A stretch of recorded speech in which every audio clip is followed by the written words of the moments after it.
자, 벌써 이제 6강이네요. 오늘은 전번 시간까지는 저희가 이제 수동소자, RLC, 그 다음에 이제 회로 보호소자까지 저희가 공부를 했죠. 6강부터는 이제 능동소자를 해서 다이오드부터 이제 우리가 공부를 시작을 하게 됐습니다.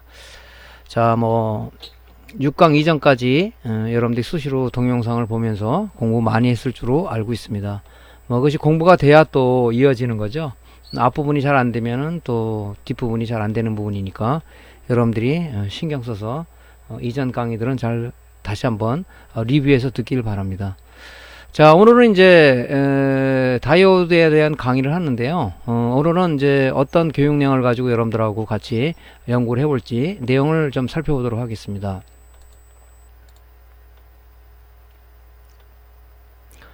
자, 교육 내용은요, 이 반도체에 대해서 좀 개념을 좀 알아야 될 것 같아요.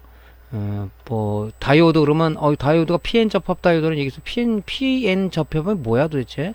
이렇게 또 의구심을 갖는 사람이 있는데, 반도체에 대한 어떤 구조. 그 다음에 다이오드라는 것이 뭐냐? 다이오드. 그 다음에 다이오드의 종류가 좀 많은데, 주로 저희가 쓰는 이제 다이오드는 이제 정류 다이오드, 쇼트키 다이오드, 제너 다이오드, 스위칭 다이오드, 발광 다이오드, 이런 부분이 있습니다. 그래서 그런 다이오드는 어떤 종류가 있고 어떤 표기명을 항상 표기명이 있다고 그랬죠. 앞전에 서미스터 바리스타 표기명이 있고, 그래서 우리가 표기명을 가지고 이것이 어떤 그 정상적인 양품이냐 아니면 불량이냐를 판단하는 그런 자료를 쓰기 위해서 항상 표기명을 보는 습관을 들이라고 그랬죠. 또 하나 습관을 들여야 될 게 뭐라고 얘기했죠, 전번에 제가? 데이터 시트를 보는, 어느 정도 숙달되고 어느 정도 몸에 익힐 때까지 데이터 시트 보는 연습은 항상 해라, 그런 연습을 제가 하라고 제가 누차 말씀드렸습니다. 다이오드 측정 비교 분석, 다이오드를 가지고 어떤 소자별로다가 측정 비교 분석을 해서 어떤 값이 나오는지를 한번 분석을 해보고요. 또 다이오드는 제품에 어느 제품에 어디에 적용했는지 이런 부분을 한번 실제 실물을 보고 한번 살펴보겠습니다. 다이오드 양구 판별은 우리가 어떻게 하는지, 다이오드의 어떤 측정 장비는 뭐가 있고 양구 판별을 어떻게 해야 되는지 그런 부분들을 우리 한번 살펴보고요. 그 다음에 LED가 이제 우리가 TV 수리가 들어오면 LED바에 LED가 패키지가 여러 개 붙어 있는데, LED 패키지에 어떤 규격이 여러 가지가 있는데, 우리가 갖고 있는 LED 백라이트 테스트기를 활용해서 LED 패키지를 어떻게 규격을 알아보냐 하는 팁을 좀 드리고요.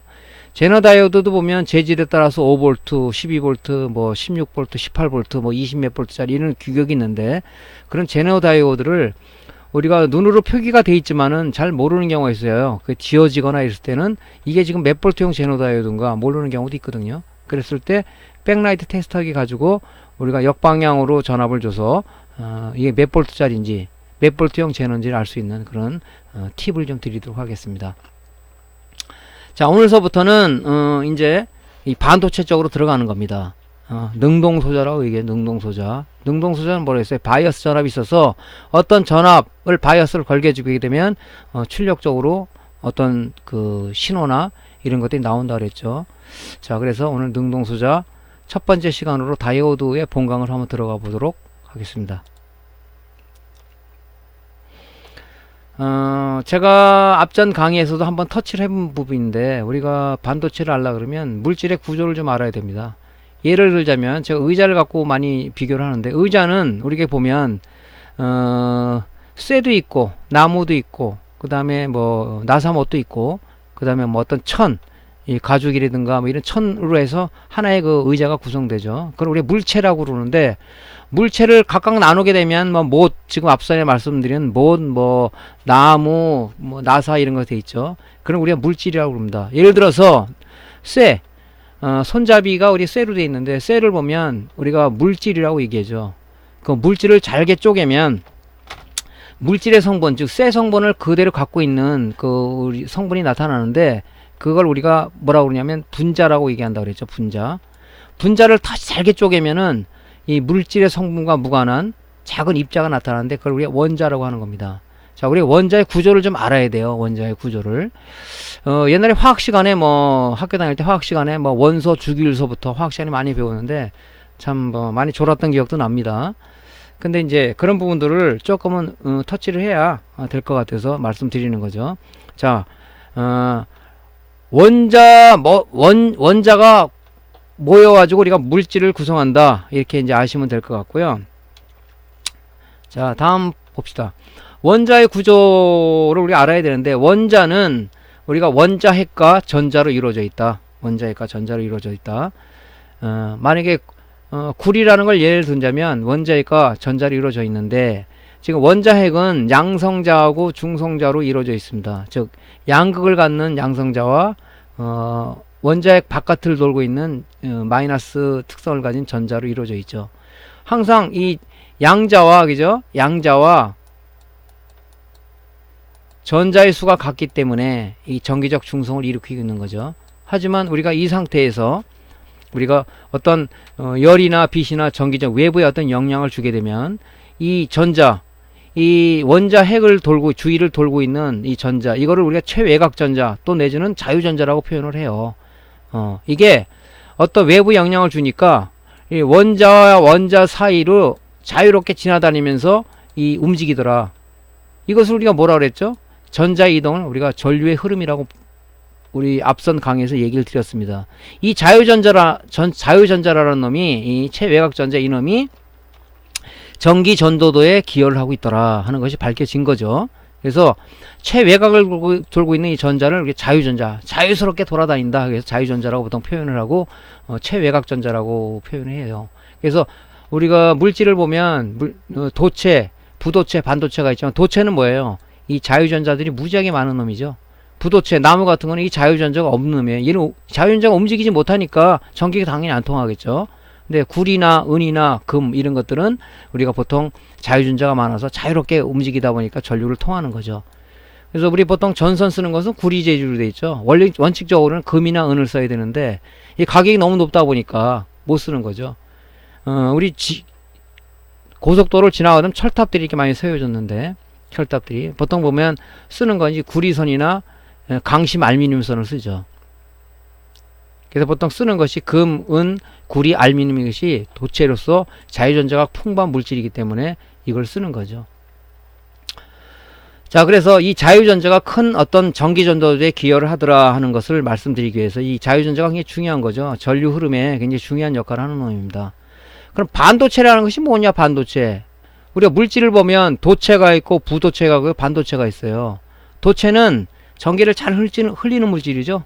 자유전자가 풍부한 물질을 우리가 도체라고 그런다. 뭐 그 중에서 얘기했듯이 금, 은, 구리, 알루미늄 이런 것들은 굉장히 전기를 잘 통하는 도체입니다. 부도체는 뭐냐? 나무 이런 것들, 고무 이런 것들은 전기가 안 통하지 않습니까? 그래서 전선 외관에 고무로 피복되어 있는 게 전기를 안 통하게. 왜냐면 전기를 통하게 되면 감전이 되잖아요. 그래서 절연체인 어떤 부도체로 감싸고 있는 거죠. 그럼 반도체는 뭐냐? 도체 성분도 아니고 부도체 성분도 아닌 이 반도체라는 게 우리가 발견이 됐기 때문에 우리가 지금 풍요한 문화생활을 하고 있는 거죠. TV를 본다든가 세탁기를 우리가 세탁을 한다든가 다 안에 이런 반도체들이 PCB 기판에 붙어 있고 이놈들이 컨트롤해서 모든 전자제품을 움직이는 거죠. 그러면 반도체라는 것은 뭐냐? 반도체라는 것은 반만 통하는 물질이에요. 이 특성이 뭐냐면 어떤 제어를 하게 되면, 사용자가 어떤 제어를 하게 되면 전류를 잘 흐르게 할 수도 있고 안 흐르게 할 수 있는, 즉 도체 상태가 됐다가 부도체 상태가 됐다, 이런 역할을 하는 것이 우리 반도체다. 예를 들어서 TR이다 그러면 뭐예요? 스위칭 역할도 하지만은 어떤 걸 증폭하는 역할도 하죠. 그러니까 예를 들어서 TR이라고 한다면 TR에 우리 이제 TR을 나중에 공부할 거지만 심벌을 그린다면 이렇게 우리가 그릴 수가 있습니다. 이렇게. 요게 이제 베이스고, 요게 컬렉터고, 요게 이미터예요. 그러면 NPN-TR 같으면은, 화살표 방향, 에미터 방향이 바깥으로 나가는 NPN이라고 그러죠. 자, 베이스에 양의 어떤 신호를 주니까 컬렉터에서 에미터로 전류가 흐르더라. 그죠? 여기다가 양의 신호가 아니라 음의 신호를 주니까 전류가 안 흐르더라. 이게 무슨 작용입니까? 스위칭이죠. 자, 양의 신호를 줬을 때는 도체로 변했다가 음의 신호를 주니까 전기가 안 통해. 이건 부도체 상태죠.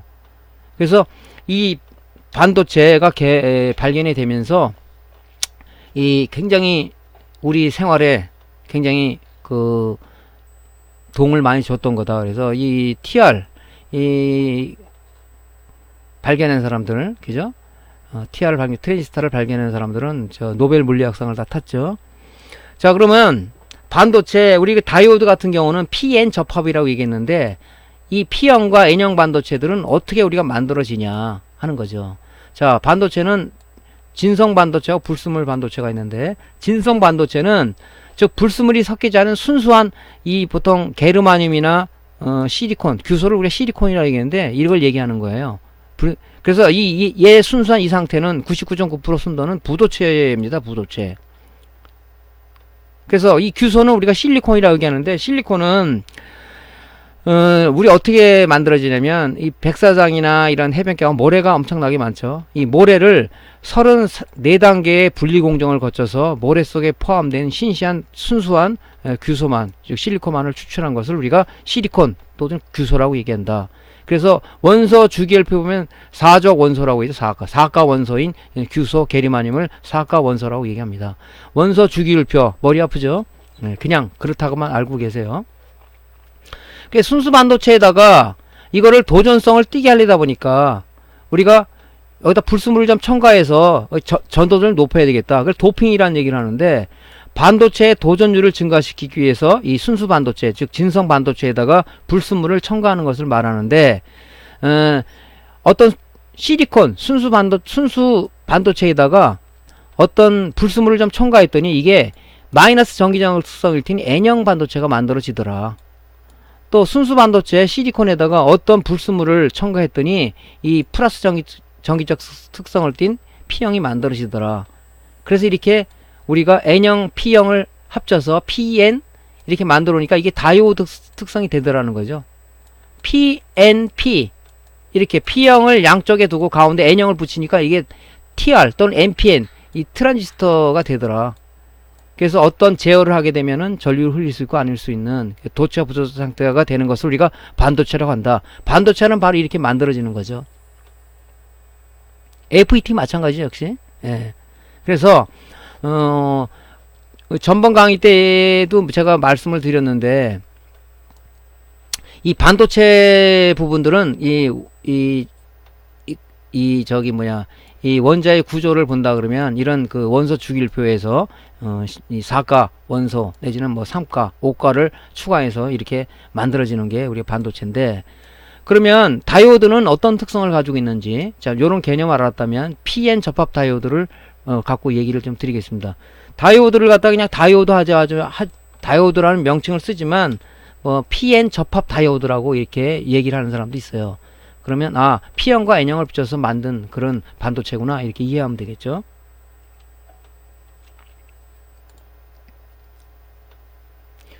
자, 반도체의 특성을 좀 보면 반도체 특성이 있어요. 반도체. 그럼 도체를 우리가 좀 보자고요. 구리나 음이나 은, 그 다음에 뭐 알루미늄 같은 것은 얘는 뭐냐면 정의 온도 특성을 가지고 있는 겁니다. 도체는 온도가 올라가면 저항도 무지하게 커져요. 근데 반도체는 부의 온도 특성, 즉 부성저항 특성을 갖고 있습니다. 무슨 얘기냐면 온도가 올라가면 저항이 굉장히 감소를 해요. 얘는 반도체들은 뭐 우리 다이오드라든가 TR이라든가 뭐 PWM이라든가 레귤레이터라든가 이 다 반도체를 얘기하는 거잖아요. TR이라든가. 그래서 데스크탑이나 아니면 모니터나 이런데 보면 우리가 쿨링 팬이 이렇게 들어가 있어요. 팬들이 들어가 있죠. 이렇게 막 돌죠. 왜 그러냐면은 이 반도체는 온도가 올라가면 저항이 급격히 감소하기 때문에 열이 더 많이 납니다. 왜냐면 우리 여기서 오음의 법칙을 이제 필요하게 써먹는 거죠. I는 R분지 V다. I는 그죠? 우리 R분지 V라는 공식을 머릿속에 외우라고 그랬죠. V. 자, 전류는 저항의 반비례하고 전압에 비례한다. 전압이 높아지면은 전류는 증가하는 거죠. 이거는 전류와 저항은 반비례 관계니까 저항이 증가하면 전류는 어떻게 되겠어요? 반비례니까. 감소하면 얘는 전류 올라가는 거죠. 저항이 커진다 그러면 얘는 전류는 감소하는 거고. 그러니까 부의 온도 특성을 갖고 있으니까 온도가 올라가니까 그죠? 저항이 무지하게 감소가 되니까 전류가 많이 흐르는 거예요. 전류가 많이 흐르니까 열이 더 많이 나겠죠. 그래서 쿨링 시스템에 쓰거나 이러면은 우리가 이제 3D 게임 하는 사람들은 다운이 되고 하는 이유가 바로 이 쿨링 시스템 때문에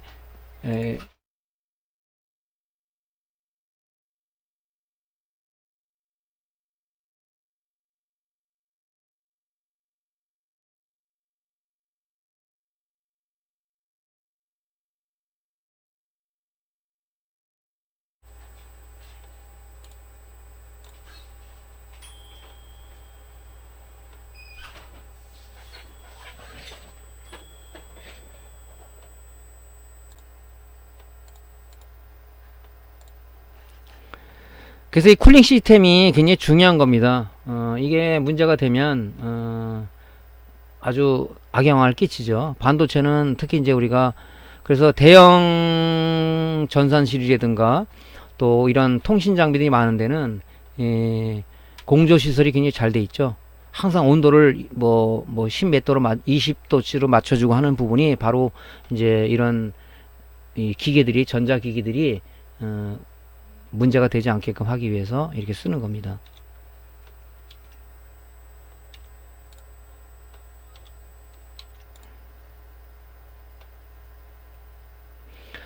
자, 다이오드의 개요 및 표기명에 대해서 한번 알아보겠는데, 다이오드는 서두에도 말씀드렸지만은 PN 접합으로 이루어져 있다. 다이오드 회로 기호는 요런 이렇게 표시를 하고요. PCB 표기명은 항상 PCB 표기명 잘 확인하라고 했죠. D라고 표시됩니다. D.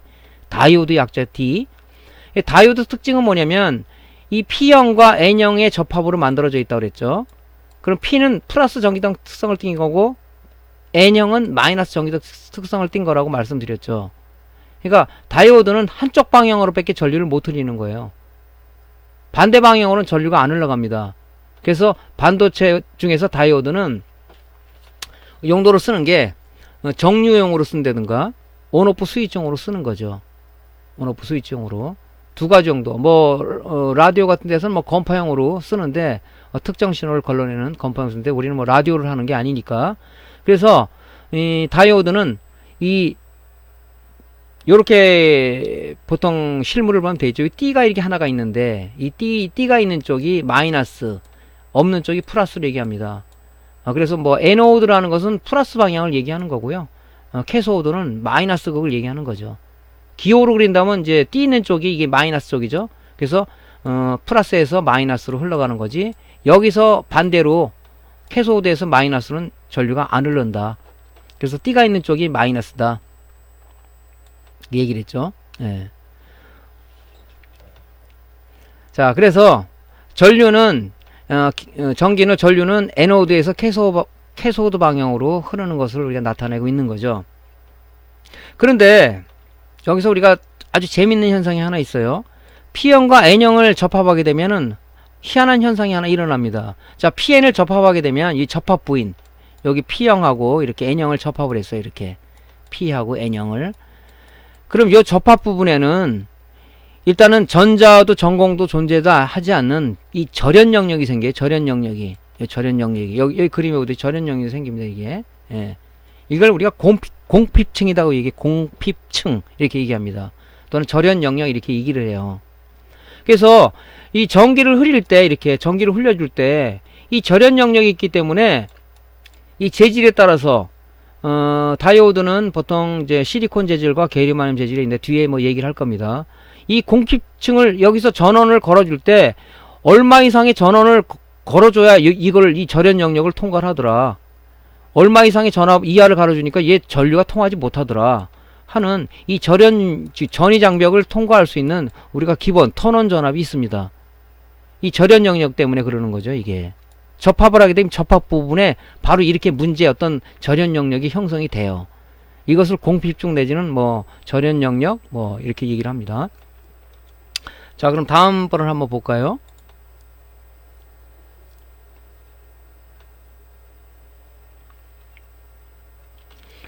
그래서 이제 전위장벽 공핍층 때문에 이제 실리콘 재질, 다이오드는 실리콘 재질과 게리마늄 재질이 있어요. 실리콘 재질을 많이 쓰는 것들이 보면 이제 정류 다이오드, 우리 립스보드 SMPS 보면 1차 측에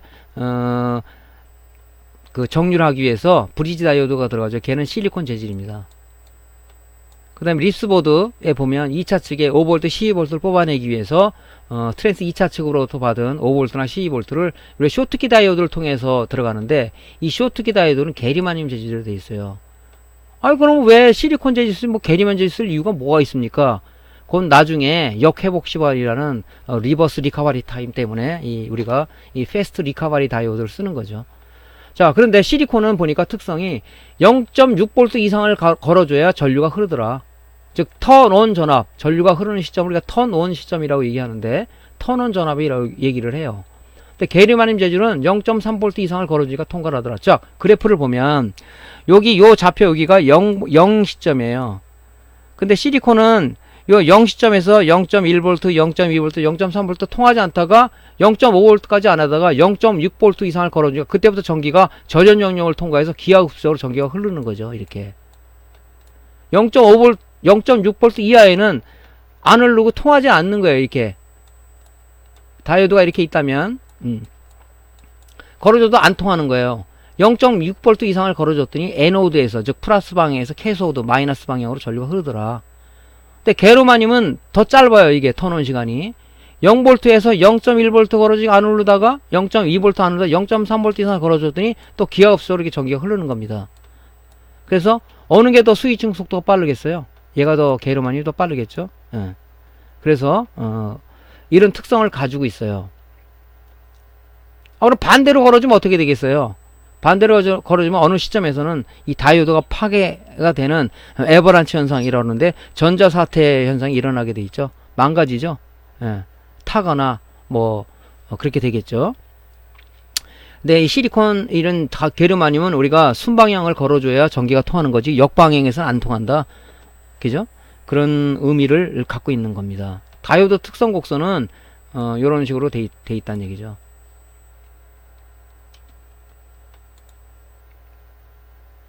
그래서 이제 순방향과 역방향이 나오는데 순방향과 역방향이 나옵니다. 예. 자, 그 얘기는 뭐냐면 자, P형과 N형을 접합했다 그랬죠. 여기는 이제 공핍중이 생긴다 그랬죠. 순방향은 뭐냐면 P에다는 플러스를 걸어주고 N형에다는 마이너스를 걸어주는 거예요. 이게 순방향이다. 예.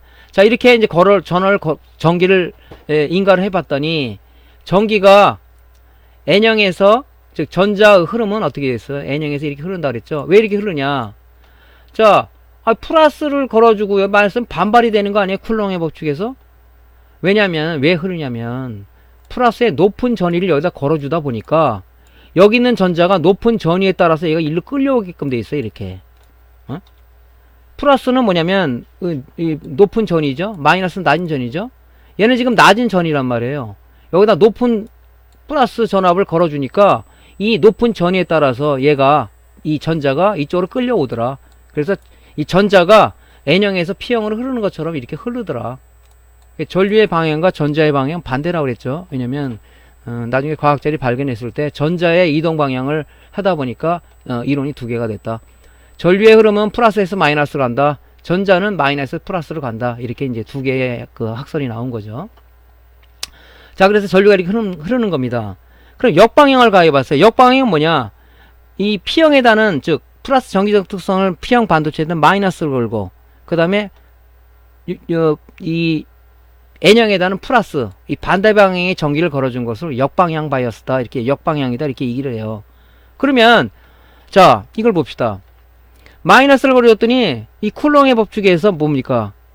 같은 것끼리는 흡입력이 있고 다른 것끼리는 흡입력이 있고 같은 것끼리는 반발한다 그랬죠. 자, 마이너스를 걸어주니까 플러스가 여기 달라붙어. 마이너스를 하니까 플러스를 걸어주니까 마이너스 달라붙죠. 공핍중이 이렇게 넓어지다 보니까 전기가 못 흐르는 거죠. 그러니까 역방향을 걸어주면은 다이오드는 전기를 흐를 수가 없다. 그래서 다이오드는 항상 정방향을 걸어줘야 된다. 그래서 우리가 스위칭 역할을 하고 정류를 하는 거죠. 자, 예를 들어서 SMPS에서 220V 인가했더니 즉 플러스 마이너스 수위로 바뀌다 그랬죠. 플러스 방향일 땐 다이오드를 통과하고 마이너스 방향일 땐 다이오드 통과 못하는 거죠. 그래서 우리가 반파 정류를 하냐 전파 정류를 하냐 브리지 정류를 하냐 해서 그 양의 방향만 우리가 고르게 띄어서 우리가 콘덴사를 이용해서 우리가 정류를 해주는 거죠. 바이어스라는 말은 뭐 생소하지는 않을 거예요. 왜냐면 어떤 소자가 정상적으로 동작하기 위해서 외부에서 가해주는 거. 예를 들어서 TR을 봤을 때 TR은 단자가 3개가 있다 그랬죠. 베이스, 에미터, 콜렉터가 있는데 베이스에 어떤 전압을 가해줘야 콜렉터에서 에미터로 흐르든가 아니면 에미터에서 콜렉터로 전류가 흐르는 거죠. 그렇기 때문에 외부에서 가해주는 전압을 갖다 우리가 바이어스 또는 바이어스 전압 이렇게 얘기를 하는 겁니다. 자, 다이오드의 특성은 이제 좀 아셨죠? 실리콘은 0.6V 이상을 걸어줘야 턴온, 전기가 흐른다. 턴온 시점이 0.6V 이상이다. 그거만 외우고 있으면 되겠죠?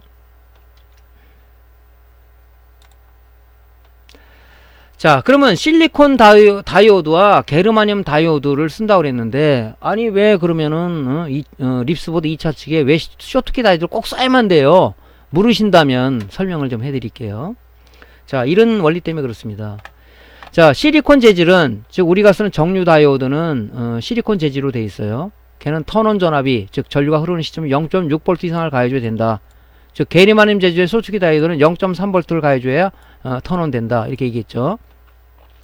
자, 이렇게 뭐 턴온 전압 이거는 뭐 괜찮은데 이 실리콘 다이오드 특성을 보면요 이렇게 됩니다. XY 좌표로 이렇게 놓고 봤을 때, 자, 어떤 스위치를 열면은 전류가 이렇게 흘러요. 이렇게 흐르다가 스위치를 오프했어요. 그러면은 역방향으로 전류가 이렇게 흐르다가 다시 스위치를 올리면 다시 이렇게 올라가는 바로 요 부분이 생겨요. 요 부분이 여기서 본다면 요런 부분이죠. 요런 부분. 이게 뭐냐면은 리버스 리커버리 타임, 즉 역회복 시간이에요. 여기서 이만큼 지체하다 보니까 스위칭에 장애 요인을 발생이 되는 거죠. 뭐 TRR이라는 용어를 쓰기도 하는데, 이게 바로 리버스 역회복 시간이 길기 때문에 실리콘 다이오드를 2차 측에 빠른 스위칭, 고속 스위칭 하는 쪽의 소자로 쓸 수가 없는 부분이 바로 이런 겁니다. 리버스 리커버리 타임, 역회복 시간. 이쪽 역방향 쪽으로 스위치를 온하면은 이렇게 흐르다가 오프하게 되면은 이 반대 방향 이만큼 흐르다가 다시 여기서 온하면 이렇게 간다는 얘기죠. 그러니까 이 부분 때문에 우리가 실리콘 다이오드를 고속 스위칭 소자를 못 쓰는 겁니다. 그래서 고속 스위칭 소자를 우리의 데이터 시트를 찾아보면은 뭐 패스트 리커버리 다이오드, 울트라 패스트 리커버리 이런 용어를 많이 쓰는데, 그게 바로 역회복 시간을 없앤 게르마늄 재질의 우리 다이오드다, 이렇게 생각하면 되는 거죠. 이 쇼트키 다이오드네, 이렇게 바로 감을 잡을 수가 있겠죠. 근데 실리콘 다이오드는 이 패스트, 뭐 울트라는 얘기가 붙어 있지 않아요.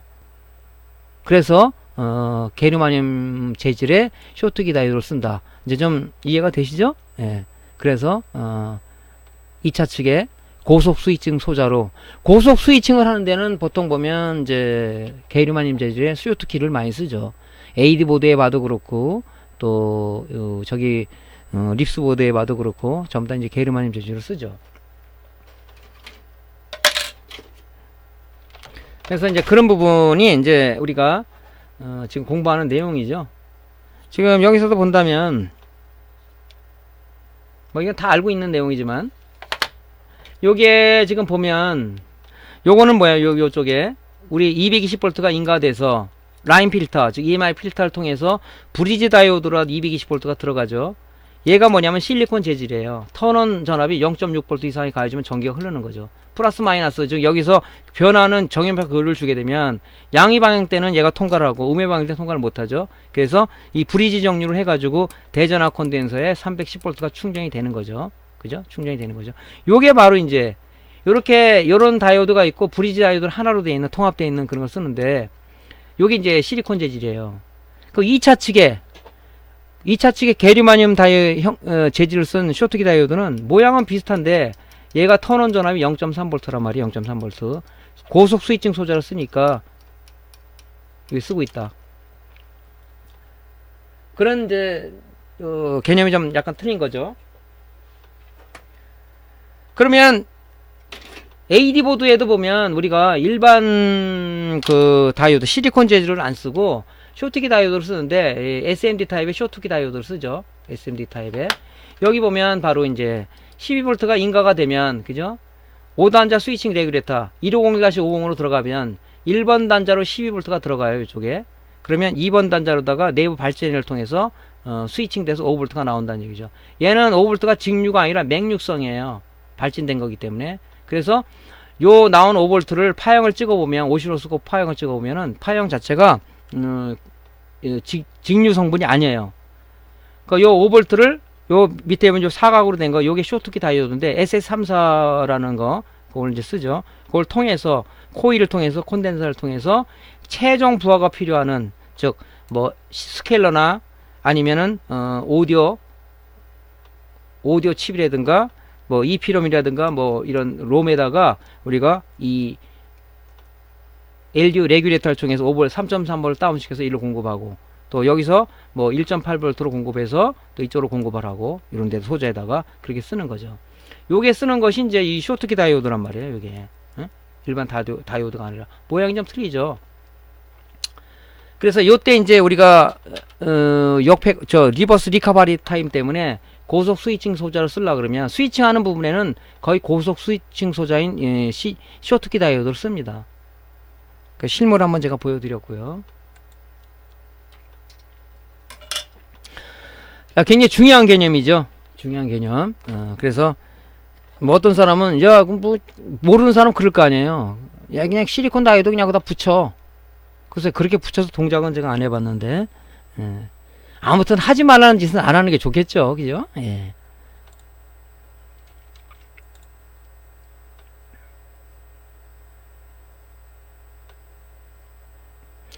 자, 다이오드의 표기명을 한번 좀 분석을 해보면요, 다이오드는 종류들이 굉장히 많습니다. 예, 종류들이 많은데, 원래 모양이 보면 모양이 굉장히 다양하죠. 이런 쇼트키 이런 모양도 있고, 뭐 여기 제너 다이오드 이렇게 생긴 게 있고, 또 뭐 이렇게 정류 다이오드 이렇게 생긴 게 있고, 지금 아까 보여드린 이렇게 SMD 타입의 이런 것도 있고, 브리지 다이오드, 뭐 발광 다이오드, 그 다음에 이제 듀얼 타입의 스위칭 다이오드 이렇게 TR처럼 생긴 것도 있어요. 그건 브리지 다이오드 쪽에 표현이 어떻게 되냐 보면 여기 이렇게 표기명이 이렇게 돼 있거든요. 이렇게 우리가 데이터 시트를 검색 안 해도 요 규칙만 알면은 금방 뭐 몇 볼트 뭐 몇 암페어 내용을 알 수가 있어요. 뭐 상세 스펙은 데이터 시트 검색하러 참조하라 얘기는 초보자들은 데이터 시트 보는 방법을 생활해야 된다. 어느 정도 숙달이 되면은 이제 숙련이 되면 안 보고도 알 수 있지만 요런 표기명을 갖고 있어요. 그걸 한번 볼까요? 자, 많이 보셨죠? 이런 거. 립스보드에 보면, 1차 측에, 아까는 이제 요, 안에 이게 다이오드가 4개 통합된 거지만, 하나로 된 걸 보여드렸죠? 그러면, 이 다이오드 쪽을 보면, 앞에 KBP하고 뭐 206, 요거는 우리가 읽지 말자고요. 요 앞에 의미는, 요걸 이렇게 보세요. 206은, 데이터 시트를 찾으면 이렇게 나와요. 600V 2A라는 게 나오는데, 그냥 안 보고도 알 수가 있어요. 이 앞에 숫자는 이제 전류를 나타내는 겁니다. 2A, 06은 600V죠. 60V짜리는 없잖아요. 우리가 인가가 220V가 되는데 60V라는 것은 없겠죠. 통밥을 딱 굴려보는 거면. 예. 그래서 2A 600V라는 쇼트키, 브리지 다이오드입니다.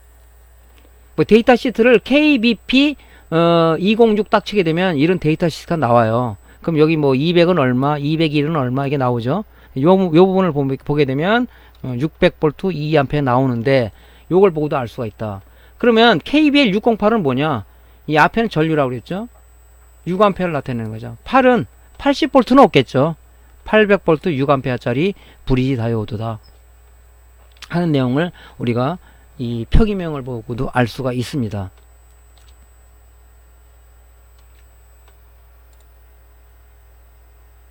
자, 정류 다이오드. 뭐 표기명을 제가 아까 앞전에 말씀드렸으니까. 근데 이 정류 다이오드는 또 표기명이 또 브리지 다이오드하고 또 틀려요. 이렇게 돼 있습니다. 여기 잘 안 보이면 루페 돋보기로 보면 여기 SF34라든가 뭐 RL207이라든가 이게 이렇게 돼 있어요. 근데 아까는 뭐 06이면 600V라는데 좀 틀리겠죠? 뭐 제가 뭐 표준식으로 다 이렇게 만들어 놓으면 좋겠어요. 그렇지만 이거를 만든 사람에 따라서 독특한 뭐 특성이 있어서 그런 건지 모르겠지만 앞에는 보통 전류라고 얘기했죠. 이건 3A짜리죠. 뭐 40V짜리 없겠죠. 그죠? 이걸 찾아보게 되면 200V 3A짜리다 이렇게 나와 있죠. 근데 뒤에 이거 400V가 아닙니다. 3A. 이건 데이터 시트 이런 거 찾아봐야 되겠죠. 전류 값은 대충 알 수 있어요. 2는 요거 뭐예요? 2는 2A죠. 07은 찾아오면 2A 1000V짜리다. 이렇게 알 수가 있습니다. 그래서 잘 모르는 것은 데이터 시트를 한번 꼭 찾아보는 우리 습관을 들이는 게 좋을 것 같아요.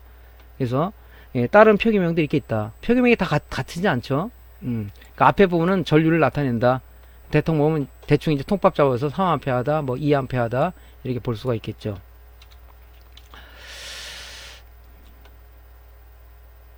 자, 이제 쇼트키 다이오드를 우리가 보면요. 쇼트키 다이오드, 아까 이제 브리지 다이오드를 얘기한 거고, 쇼트키 다이오드를 보면, 여기도 이렇게 표시가 되어 있어요. 뭐, MBRF 이거는 보지 마시고요. 앞에 10, 10150. 이 뒤에 것도 보지 말고 이 숫자만 좀 보자고요. 요것도 앞에 숫자가 보통 보면 이 암페어를 나타내요. 전류를. 그래서 요거 보면 앞에 10A 150V를 얘기하는 거죠. 우리 이거 많이 쓰죠. 10150 많이 쓰죠. 그러면 이 플레임으로다가 데이터 시트를 검색하면 MBRF 10150 딱 치게 되면 여기 나오죠. 여기. 예, 여기 데이터 시트를 찾아보면 나옵니다.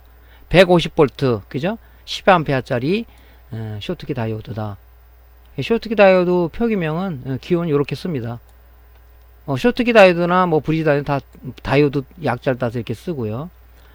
그러면 요게 이제 쇼트키 다이오드도 두 가지 타입이 있어요. 옛날에 소자 설명할 때 아주 옛날 전번 강의 때 보면 TO220 타입이 있고 그 다음에 F 타입이 있다고 그랬죠.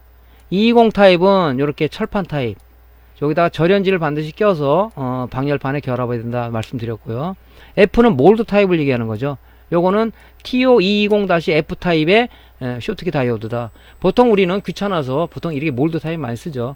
주문할 때 그 부품 셀러한테 우리가 주문할 때 그 10150 몰드 타입으로 주세요.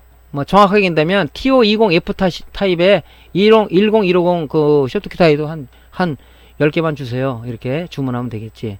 근데 요걸 지금 뭐 거의 저희는 몰드 타입을 많이 쓰죠. 자, 의미는 이제 금방 알겠죠. 그래서 여러분들 이제 립스보드를 보면 바로 이제 해석이 나오죠. 10A 150V 뭐 딱 나오죠. 자, 쇼트키 다이오드는 이제 그렇게 되고, 요렇게 표시된 것도 또 있다 그랬죠. 이렇게 표시된 것도. 보면, 요건 SB 뭐 560 이게 돼 있어요. 뭐 데이터 시트를 찾아보면 나오겠지만, 앞에 요거는 암페어를 나타낸다 그랬죠. 5A 60V.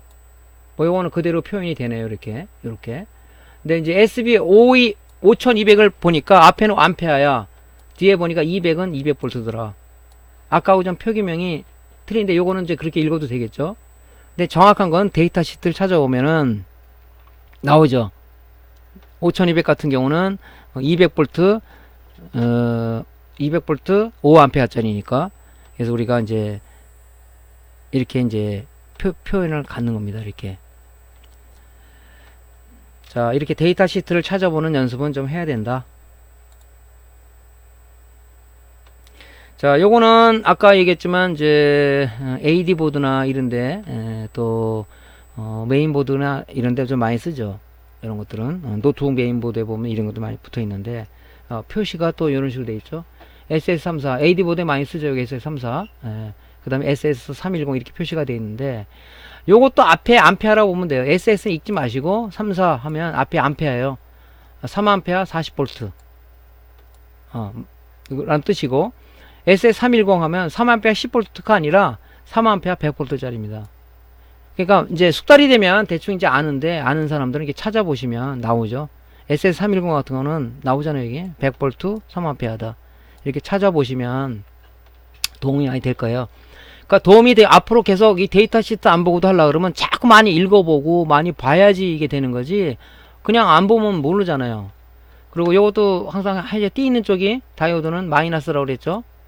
여기가 플러스고, 이거 기억하셔야 돼요. 기억하셔야 됩니다.